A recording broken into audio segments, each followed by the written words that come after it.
Sí, es cierto que hay una gran preocupación en las personas de no tener un parol porque eso le impide a las personas poder ser residentes y eso es algo válido y se conoce. Ahora, hay que partir del tema de que realmente el parol es una discreción del gobierno cuando tú solicitas admisión a Estados Unidos o entras a Estados Unidos y eres inspeccionado. No hay una obligatoriedad del gobierno de Estados Unidos de otorgarlo.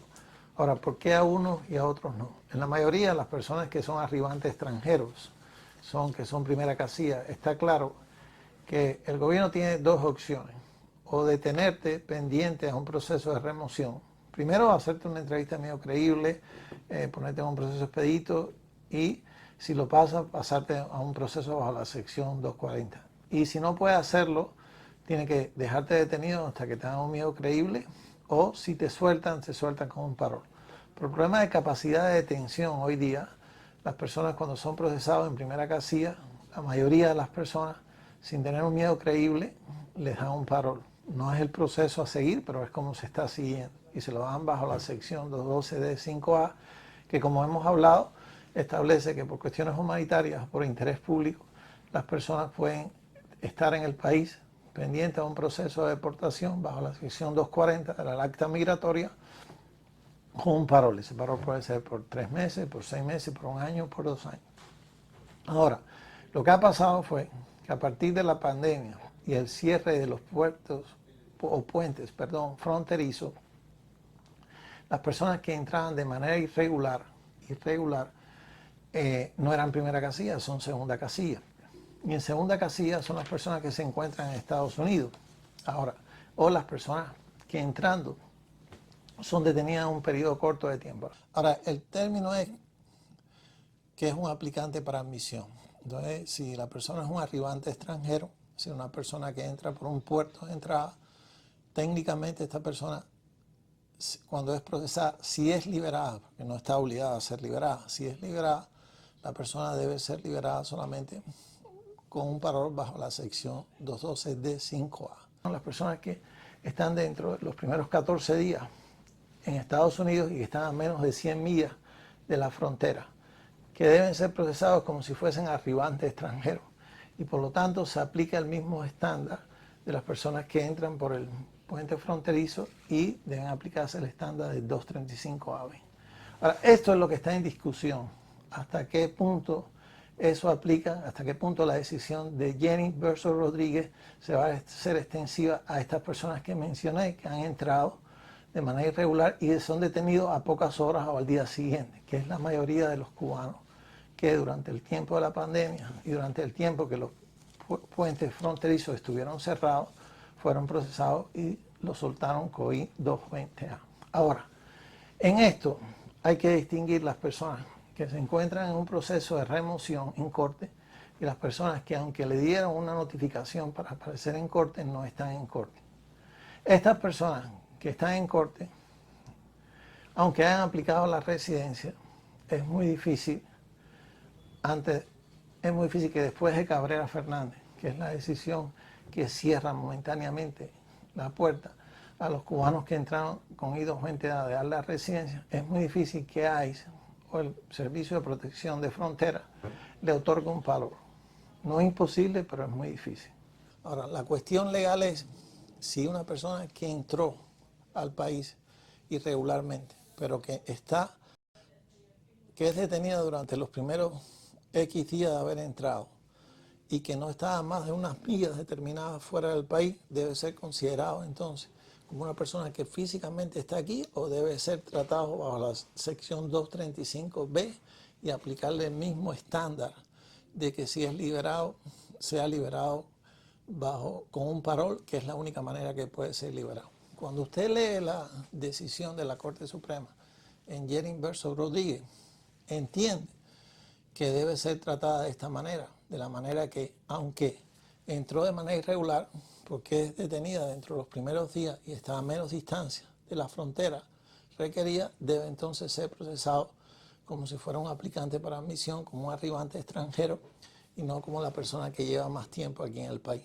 Pero lamentablemente, en estos momentos, la Junta de Apelaciones de Inmigración no coincide con esa interpretación.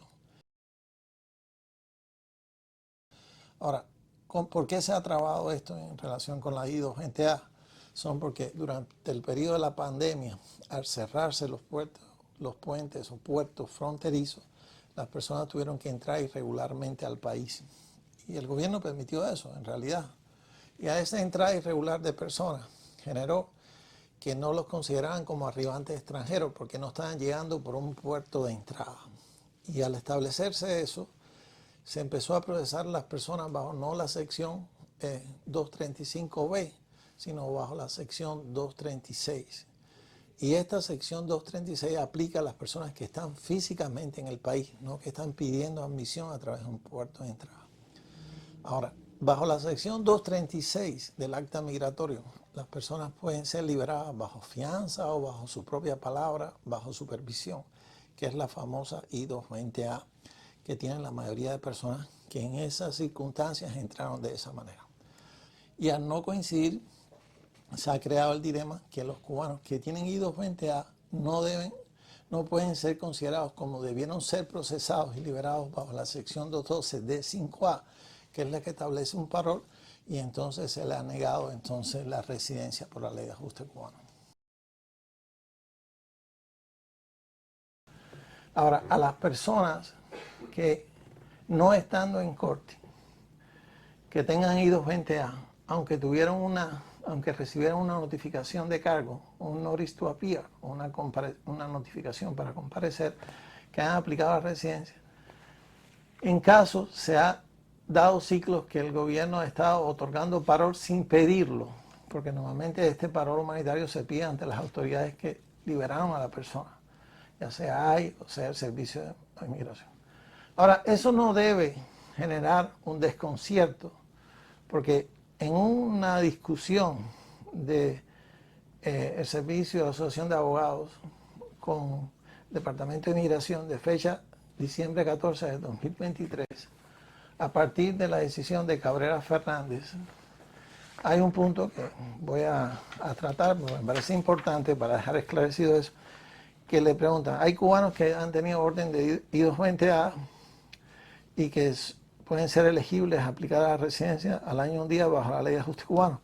Y entonces ellos dicen, después de Cabrera Fernández, normalmente el razonamiento es que si tienes I-220A no calificas a la residencia porque no se considera el argumento extensivo de la decisión del Supremo de Jennings versus Rodríguez. Sin embargo, ellos dicen, estos cubanos que se encuentran con un proceso pendiente, nosotros vamos a revisar y si consideramos que debieron ser procesados inicialmente con un parol, nosotros de mutuo propio nos comunicaremos con las agencias que lo liberaron, que sea AI o el Servicio de Protección de la Frontera, para que ellos consideren la manera de otorgarle un parol.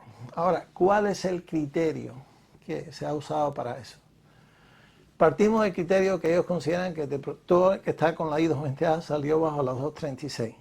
Por lo tanto, el argumento de Jennings versus Rodríguez, que si tú eres un aplicante para admisión, supuestamente no aplican. Ahora, algunos de estos casos, o muchos de estos casos que les ha tocado parol, son personas que inicialmente cuando entraron estuvieron en un proceso expedito de remoción, que ahí está reconociendo que estás procesado a la 235 y que el notice to appear dice que ese proceso fue vacated, o que fue eliminado y se pasó un 240, o que tuvieron una entrevista de miedo creíble.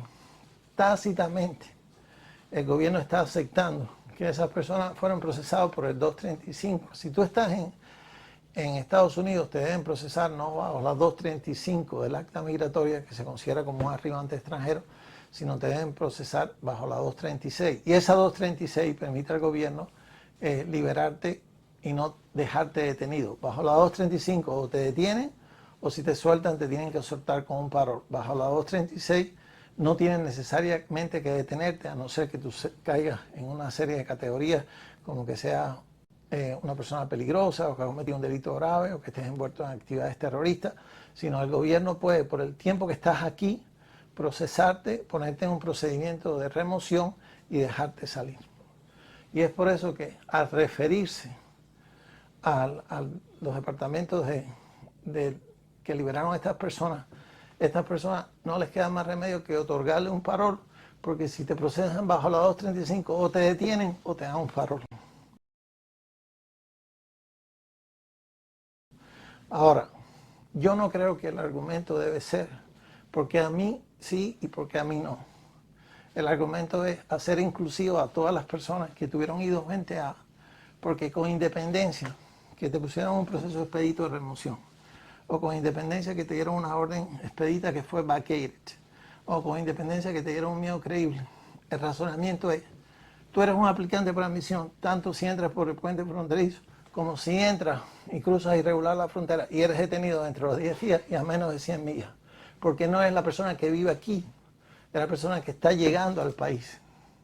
Y el argumento a hacer ese te obliga al gobierno a procesarte bajo la 235 o a detenerte o a darte un parol. Y ahí es donde está el gane. El gane no está en cuestionar el que lo tiene o no lo tiene. El gane es razonar legalmente por qué todos debemos ser procesados bajo la 235 y no bajo la 236. Es un esfuerzo, a mi modo de ver, loable por la congresista María Elvira Salazar, de aquí del sur de la Florida, de tratar de tocar un tema que afecta a casi medio millón de personas nacionalmente, cubanos, que han entrado al país y que en estos momentos no son elegibles a la ley de ajuste cubano porque no tienen el parol ni tienen una admisión legal a los Estados Unidos. Yo creo que es un esfuerzo muy positivo que los frutos que dé es llamar la atención y ojalá que fructifique. Y yo pienso que sí, que las personas, que es una decisión personal, pero a mi modo de ver yo la veo muy positiva y necesaria y que va a ayudar. Es un proceso complicado, pero normalmente una persona que tiene I-220A, que está pendiente en corte, debe someter el asilo político y tiene un año para hacerlo. Y como ustedes saben, que se ha hablado anteriormente, el asilo es un remedio migratorio que posibilita a personas que ha tenido persecución o que tiene temor de persecución futura basado en persecución por raza, religión, nacionalidad, opinión política o membresía en un grupo social determinado, de someter el formulario de asilo. Además de esto, existen remedios colaterales. Si la persona obtiene un parol, en el caso de los cubanos, pueden aplicar la ley de ajuste cubano. Si la persona está casada con un familiar inmediato y obtiene un parol, puede entonces someter la I-130 y posteriormente el ajuste de estatus. También la persona que se le otorga un asilo puede entonces aplicar a la residencia basado en el estatus de refugiado.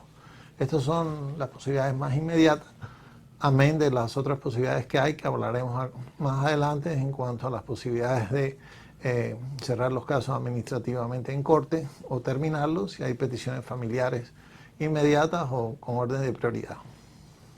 Sí, en muchos jueces aquí, por ejemplo en la Florida, pues cuando hay una petición familiar, ya sea inmediata o de algún otro tipo, pues se puede hacer un acercamiento a los fiscales. Hay un procedimiento que se llama, en inglés se llama prosecutorial discretion, en el cual los fiscales tienen la discreción de ellos analizar el caso y si entienden que hay posibilidades de que se desestimen los cargos, pues ellos hacen una moción al juez y el juez pues normalmente otorga esas mociones y desestima los cargos y de esa manera pues ya la persona no tiene, es un cierre total del caso de corte. La persona entonces puede decidir cómo quiere manejar el proceso, puede ir delante de inmigración, ya sea en algunos casos puede presentar el caso de asilo con inmigración o en otros casos, pues si la persona tiene un parol o tiene una petición familiar, pues hay otras posibilidades que pueden explorar a través de UCIS. Gracias por su atención. Los esperamos la próxima semana para responder sus dudas de inmigración. Recuerden seguirnos en nuestras redes sociales.